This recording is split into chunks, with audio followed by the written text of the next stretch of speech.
The committee will come to order without objection. The committee may recess at any point.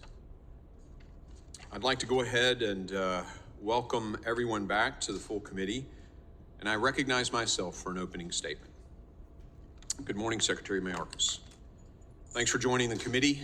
We look forward to hearing from you as we discuss the department's budget and the crisis this administration has created at our southwest border. This year, we recognize the department's 20th anniversary and thank the many public servants, past and present, who have worked tirelessly to keep our homeland safe. In the aftermath of 9/11, the department was created to safeguard the American people. This mission includes securing the U.S. borders and approaches.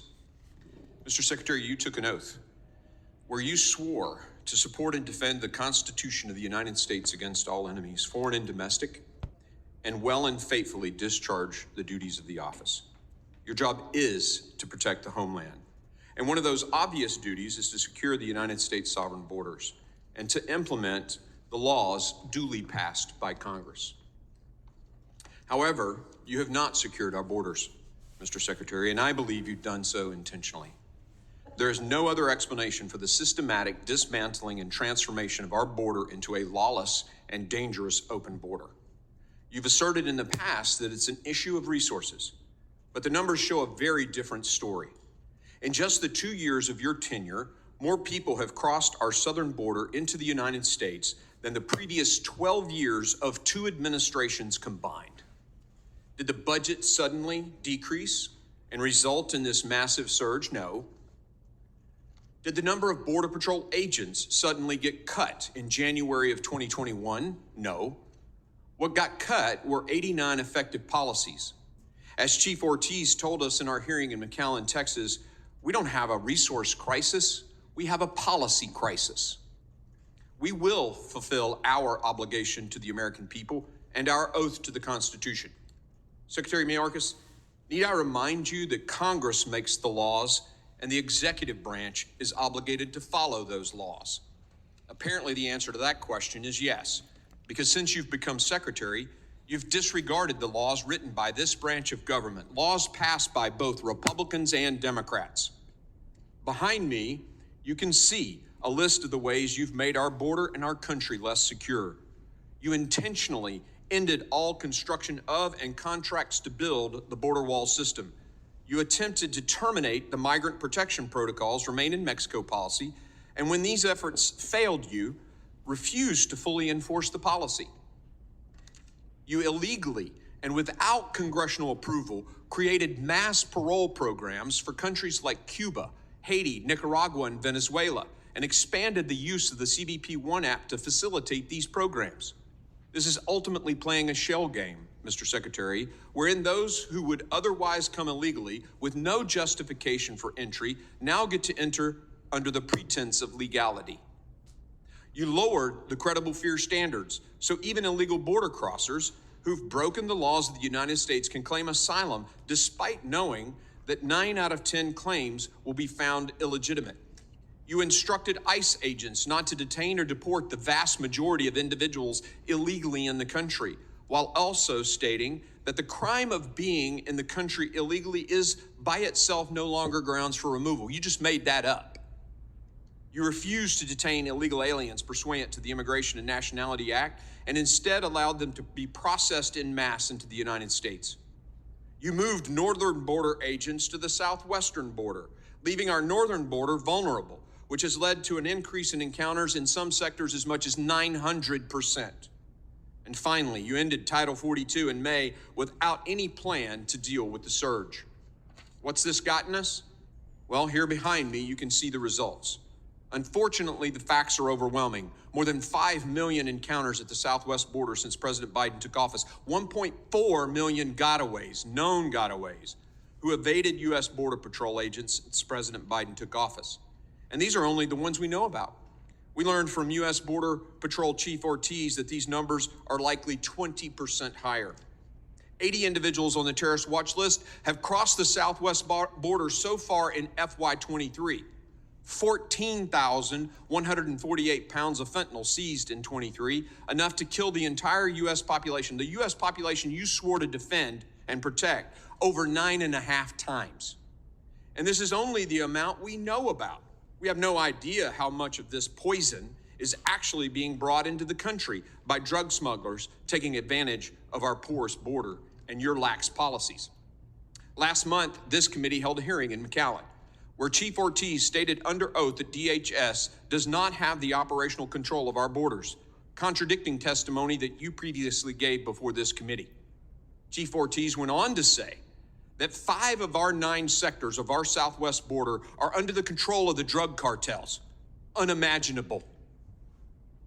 Secretary Mayorkas, your reckless border policies are enriching the drug cartels, and these cartels are laughing in our face.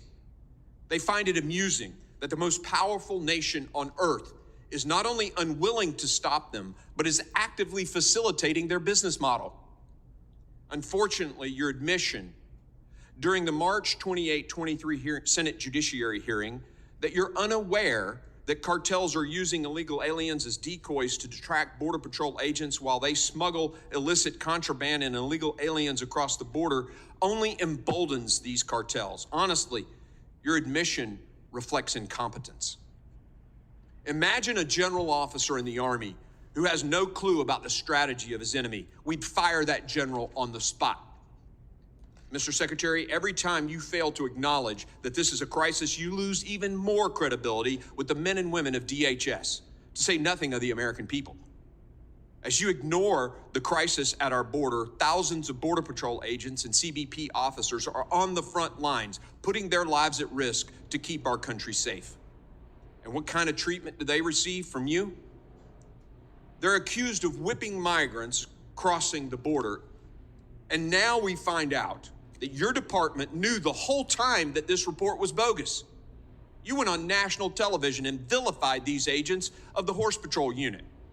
These men and women are proud to fulfill their duty to secure our border, and they do this with no thanks, no support, and quite honestly, dishonesty from this administration. It's downright shameful.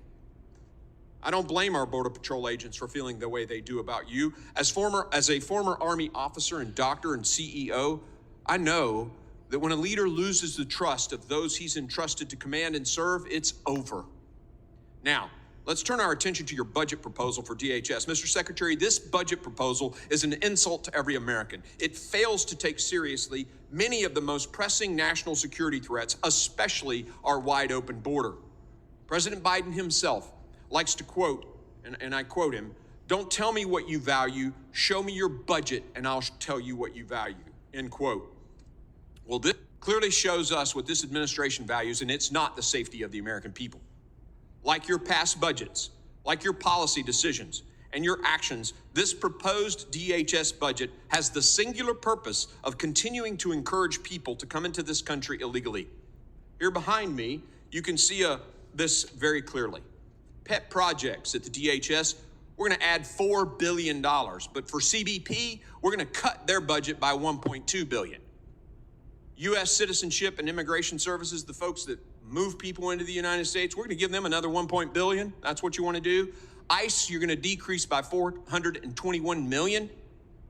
This is all about moving people into the country and not about border security. The objective of this budget is not to secure our border, but to force CBP personnel to process illegal aliens into the interior of the United States.